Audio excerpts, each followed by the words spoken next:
So we are going to talk now about the Sephirot and how they're structured, the names, the terms, etc. But first, we'll talk a little bit about the relationship between Ein Sof and Keter, because that affects the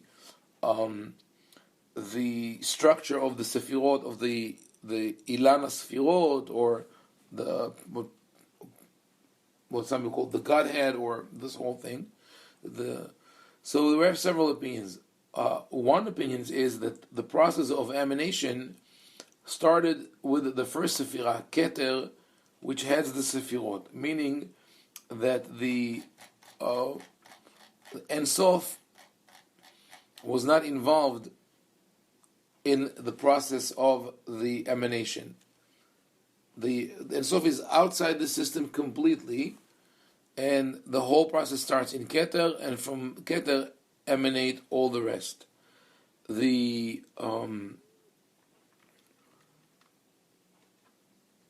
other opinion is that the first Sephirah, Keter, is Ein Sof itself. It is still hidden, but not as much as the absolutely hidden concept of Ein Sof. And according to that opinion, that the Ein Sof is part of the Sephirot system.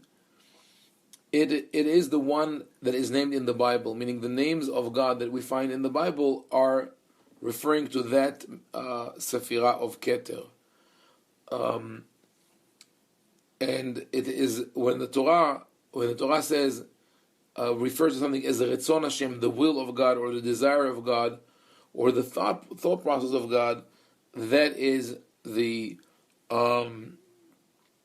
Keter, which is also the Ein Sof, the crown and the Ein Sof. Then there's always a synthesis. When you have two opposing opinions, you're likely to find a synthesis, and there is a synthesis here, and that is that the Keter is not part of the Sephirot, neither it is identical to the Ein Sof. So, according to the synthesis, there is like a triple system almost, where there is Ein Sof. Below Ein Sof there's Keter, the crown, and below that you have 10 Sephirot. So now, if Keter is removed from the number of 10, we only have 9. So in that system, the Sephirah of Da'at is added as a Sephirah which emanates from Keter and is the inner core of Tiferet. Or if you look here, it will be Keter is here. In the direct line under Keter here, in between Chokhmah and Binah, there will be one called Da'at.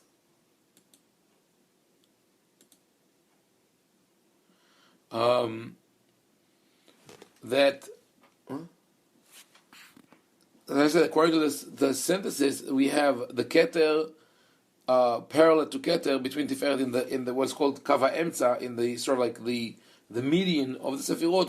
Will insert another one here called Da'at, and according to that, you will have 11 elements: the Ein Sof, which is the upper one; Keter, that is an intermediary between the Sephirot and the Ein Sof, and the Sephirot themselves.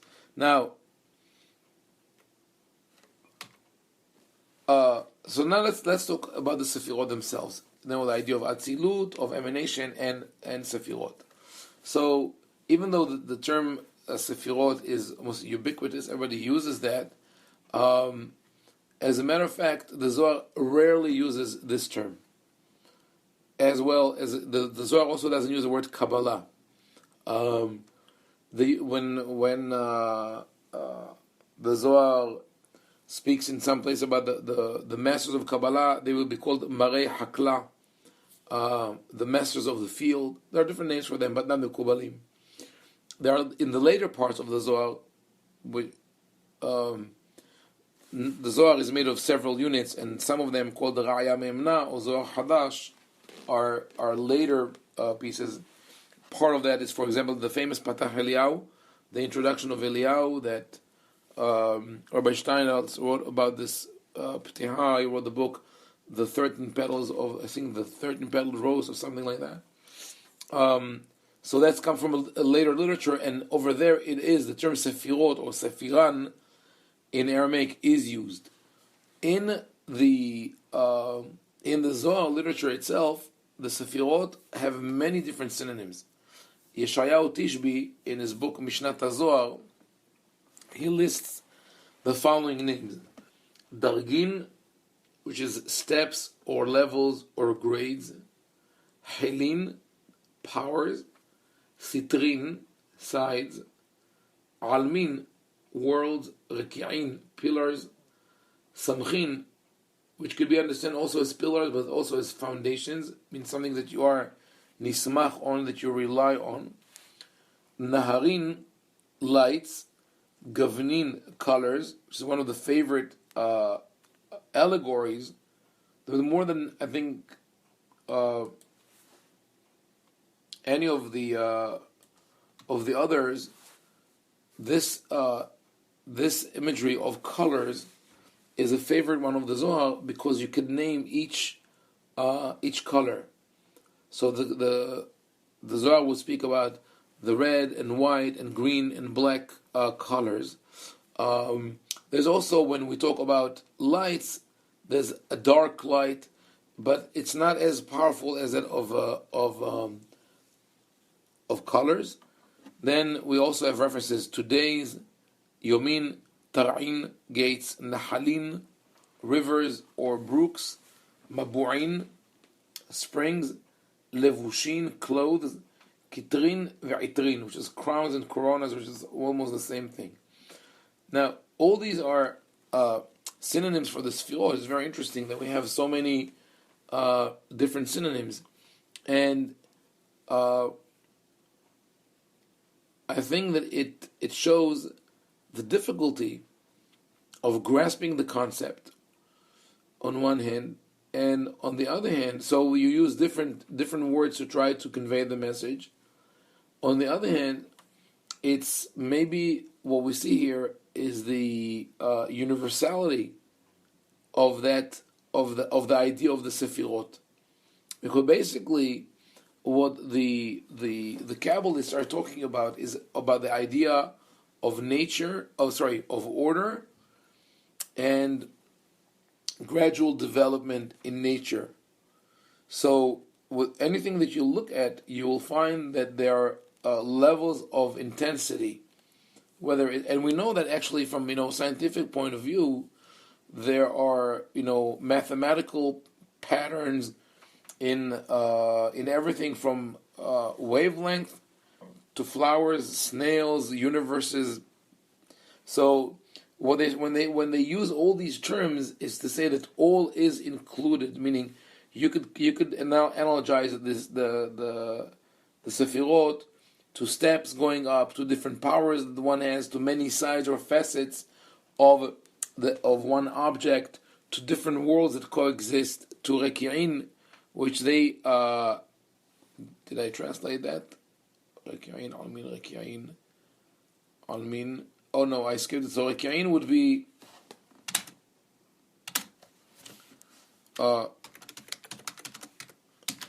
firmaments or filaments. This is like layers upon layers of heavens. Then the pillars, each one support a different part of the house, etc. So that's the kind of imagery. It's very rich.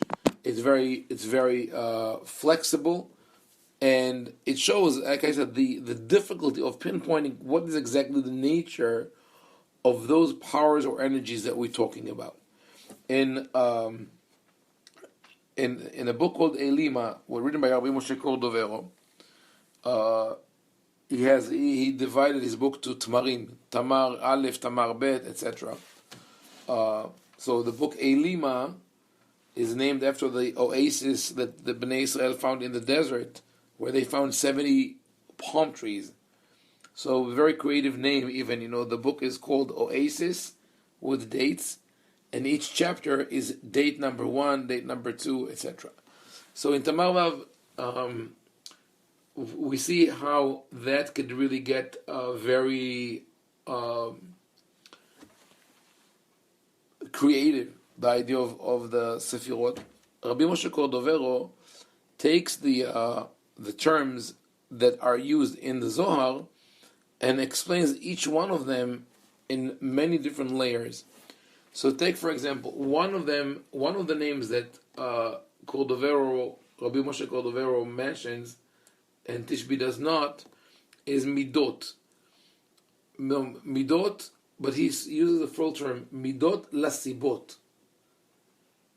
Measurements for the causes. Okay? Measurements for the causes. So the causes are the interactions between the Sephirot and our world. And because remember that the Ein Sof is called Ilat Kol Ha'ilot V'Sibat Kol Ha'sibot, the cause of all causes. So the causes are the Sephirot because they, through their interaction with us, cause things to happen. But they themselves are called Midot. So in the Orthodox world, when you use the term Midot today, it will not be understood as measurements. It will be understood as Midot Tovot or Midot Ra'ot, character traits. And that is the last explanation that Rabbi Moshe Cordovero offers. It says Midot is in Midot HaNefesh, which is, I think, a pretty accurate description of the Sephirot. Of all the other names that we've seen, this is probably the closest to the essence of what the Sephirot are trying to represent, and that is that we have character traits. Each human being is a combination of different character traits and different attitudes that could move. I mean, we all use the same basic elements, but we combine them in millions of ways. So even when we talk about moral values, psychologists and evolutionary psychologists were able to identify several key moral values. Jonathan Haidt, in his book The Righteous Mind, writes about that we all humans share the ideas of fairness and justice, etc. So it will be reasonable to say that when the rabbis chose the names for the midot, I mean, the numbers is a different issue. The names came from a separate source. They were looking at character traits that exist in all humans or are reflected in biblical literature when the Bible speaks about God. So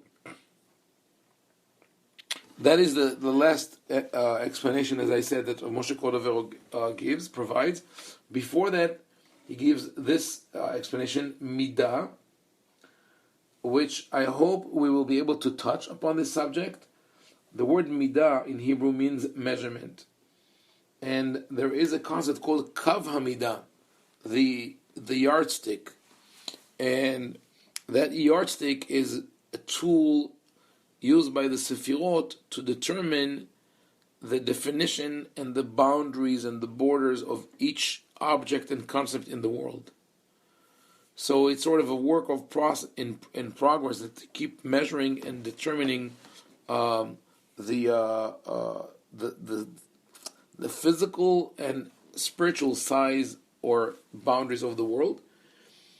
That could be understood also as something. I mean, if Ramak Rabbi Moshe Cordovero writes that as something that could develop in the mind of a Kabbalist who is also engaged in meditation. Because one of the things that is lost in meditation is the idea of midah, of boundaries, as we mentioned before, that the person who's engaged in meditation could lose the sense of self and feel connected to the universe, and in that case, a sense of midah, of knowing, of trying to create an order and a system within that continuum is very important. Levush is a garment. The garment is a different type of imagery. It's something that we saw before that conceals the hidden nature of an object. So, whereas the midah is flowing from upward, from above downwards, and determines different situations, occurrences, etc. The levush can be seen as something that hides the core. So the core, which is Ein Sof, is hidden in layers upon layers of levushim, of garments. Then there is another explanation, which is really a sort of stretched, as a stretch, as we say, that he takes the word midah from the word lehitmoded, not in the modern Hebrew. Lehitmoded in the modern Hebrew is to challenge or compete, but in biblical Hebrew it appears once in the story about Elisha when he revives the child, and he says vayitmoded, to lie down and to spread your hands and legs is called lehitmoded. Maybe because that was the way to be measured. That's how you measure. We still measure. Certain systems still use the word hand width or hand breadth and foot. So we still use it as midah. So, but in the analogy or interpretation of Rabbi Moshe Cordovero, it's as if you think of a human being which is in a fetal position and is withdrawn within itself, and then that person spreads out. So everything was contained in that man originally, and now it spreads out. So of course, I think it also brings to mind the famous drawing of Leonardo da Vinci, what's called the Vitruvian Men. I think that's the name. So it could be also that there's influence here. Anyway, this is how Rav Moshe Cordovero sees the idea of midot. Then, with the word Sephirot, he becomes even more creative, and partly, remember when we studied Sefer Yetzirah, we spoke about the difficulty of understanding the term Sephirot, because when you look at Sephirot in the context of Sefer Yetzirah, it seems clear that it speaks about the digits. There are 10 digits, there are 22 letters. Altogether, 32, Netivot Chokhmah, the paths of wisdom. Once, we have hundreds of years that passed since then, and people gave it different interpretations. And now we come to the Kabbalistic literature, and Rav Moshe Cordovero sees many different layers in the word Sephirot. So first, he says it comes from the word mispar, number, which is the same idea as midah that he mentioned before, a measurement and a confined boundaries for each sephirah. Then he looks at the word sephirah as coming from the word sefer, book, in the sense of tochnit, a plan. And that is something that has its roots in midrashic literature, when the Midrash says that the Torah was the blueprint of God for the creation of the world, and God looked at the Torah and built the world. So the Sephirot, but in the language of Kabbalah, the focal point is moved from the Torah, from the text, to the Sephirot, to this abstract format. So we have this. This is the blueprint of the world. Then he takes it from the word Sephirah, to count, and he says it's Sfirat HaPe'ulot, counted actions. And that is, I think what he means in a sense is that the actions should be numbered, that there will be no action, no act that is wasted, that is repetitive or redundant. And that is also related to the idea of having everything in place. He also derives it from the word sapir, which is a biblical word that actually appears the first time in connection with the divine vision in the parasha of Mishpatim, in the book of Shemot.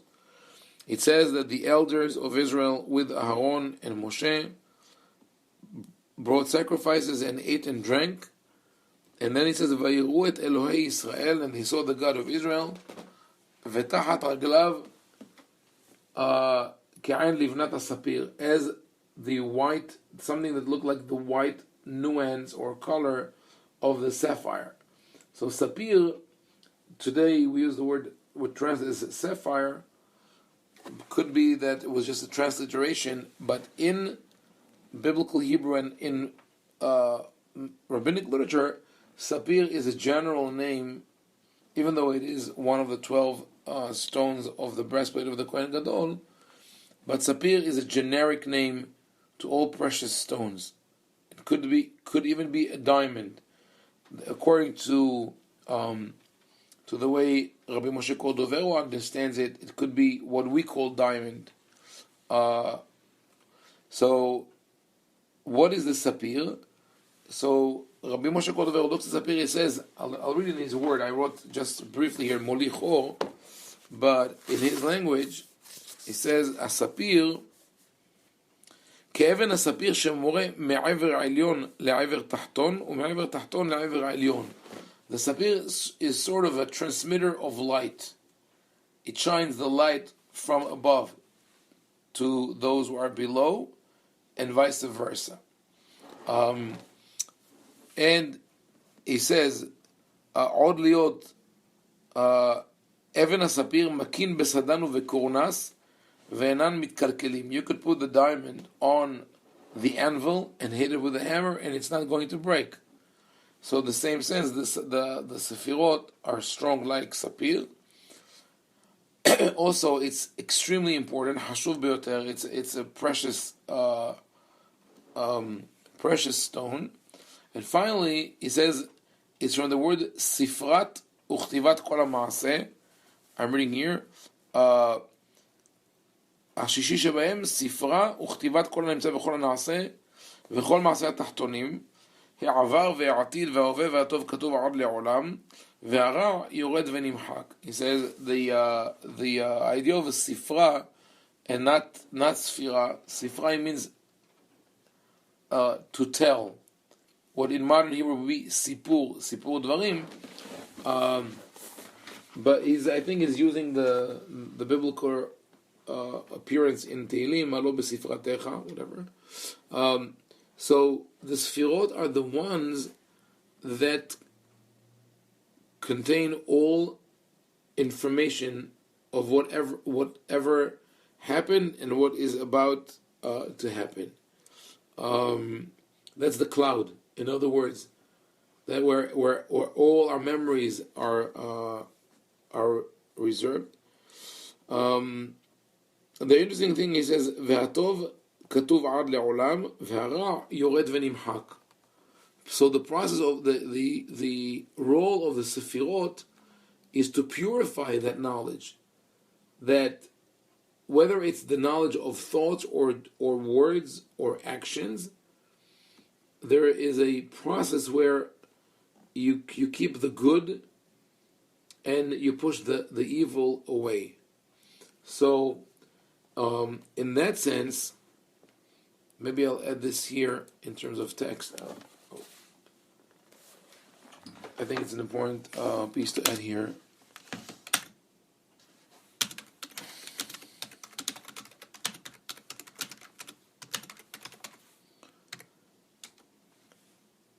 He says, "Hatov katuv le'olam, ve'ara yored v'nimhak." So the evil slowly dissipates and disappears. So I think that there are two things here. One is the direction of the world towards final redemption, that we are going through a process of purification. So we do good things and bad things, but there's a possibility to regret and to fix the evil things, and eventually they are being cleared out of the system. But also on the human and personal level, we also in a normal state of affairs, we derive our energy from the ability to focus on the good and to push away the bad. It's not that easy. There are extreme situations, but in cases of sorrow, cases of loss, the way to overcome loss is to focus on the blessing, which is either in other aspects in life, or what was it that one has learned from that loss, or when it's the loss of a dear one, how can I bring the good that was lost when that person passed away and can keep it alive? So we want the good to be preserved forever and the evil to disappear, and that's part of the constant movement of the world towards a higher existence. Rabbi Moshe Cordovero also speaks about the Sephirot as candles, botzinin, and as melachim, neshamot, ruhin, nafshin, panim, ma'amarot, dibrot. So those are important. Let's first translate them. Melachim, kings, neshama, ruach, v'nefesh, usually translated as soul, spirit, and anima, but it's sometimes they're used in interchangeably in the Zohar, and it seems as if it was just a convenience to use those three terms that are all mentioned in the Tanakh, mainly in Tehillim. Tehillim adds also two other words for the soul, which are Haya, Yehida. So they were organized in a hierarchical manner, going from Nefesh, which is the lowest, and that's why some call it Anima, like that part in which we are equal to animals, that the one that gives us life. Then you have Ruach above that, which is the Ruach and the Reach, smell, is derived from they're both derived from the same root. So it's a finer aspect of our life, senses that are also bordering on the abstract, and then the neshama, which is pure abstract existence. So all those are also names for the Sephirot, which show that the fact that the rabbis chose those names, the Kabbalists, chose those words as synonyms for the Sephirot, show the the human facet of the Sephirot, that they reflect our humanity. We also, there is the term panim, which we'll speak about later. The panim actually split the Sephirot into two faces, arich anpin veze'ar anpin, the great face and the small face. And obviously, when we hear that, there's alarm bells of anthropomorphism that are going, crazy. But that we'll talk about when we get there. And they are also called ma'amarot v'dibrot. They are called utterances or statements, and those names reflect the power of language. This is definitely an influence of Sefer Yetzirah that dwells very heavily on the idea of the language and how the language could take abstract units and create anything with them. I mean, I keep going back to that, but this is truly amazing when you think of any technological or scientific advancement that we see around us was basically created by using language. So you take a completely abstract concept of a letter that represents a sound, and then you take those letters and you put them together and you create a word, and you take the word and you put them together and you create a sentence. And with the syntax and grammar, this sentence makes sense. And then you create a manual or a book of research and build buildings and bridges.